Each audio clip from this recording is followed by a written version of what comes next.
Hi everyone, it's Erin Cochran, the House Whisperer from Revealing Redesign, and I'm sorry about the camera shaking. I'm here in Connecticut on a business trip, and I wanted to take a minute to talk to you all.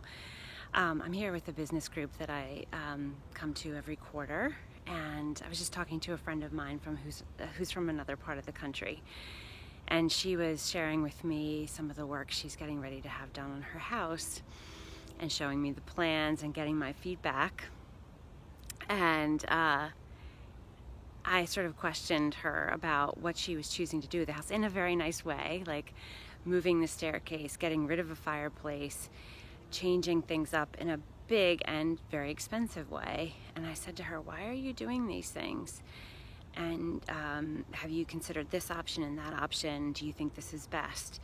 And she said to me, well, I'm just ready for it to be different. I'm ready for a complete change because the house just doesn't work for us. And I'm ready for something new. And I think this is the only way that it can happen. So I'm going to meet with her next week via Zoom, via online. I can visit her house virtually and help her think through some things. I'm really looking forward to that.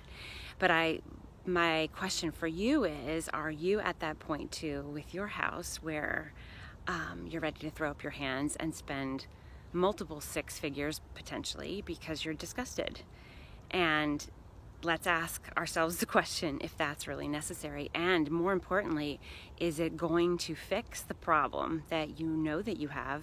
Are you sure of what the problem is that is really bothering you? So I think about it in terms of when your house isn't working for you, it's almost like you have a pebble in your shoe. You have this thing that is just annoying you all the time, and it's causing you discomfort and pain. It isn't so much that you need to go to the hospital or even go, take the day off, but it's this little annoying thing that every day is just there, this nagging presence that keeps you from feeling comfortable. And sometimes it's a really simple fix that can totally change the way that you live in your house.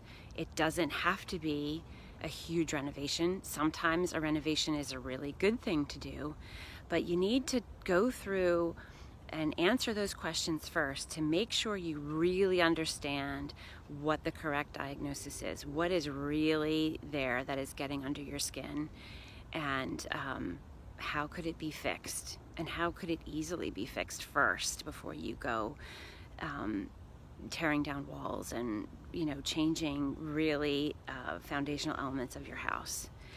So anyway, I just wanted to share that with you because if you're at that level of frustration, I would love to talk to you and help you to think about exactly what it is.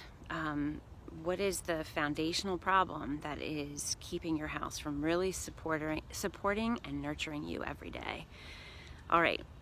I hope that this has inspired you. I hope the water behind me, it's just beautiful here today. It's starting to feel warmer out, and seeing all the birds on the water and the boats has been great. So I hope you have a wonderful weekend, and I'll see you next week. Bye-bye.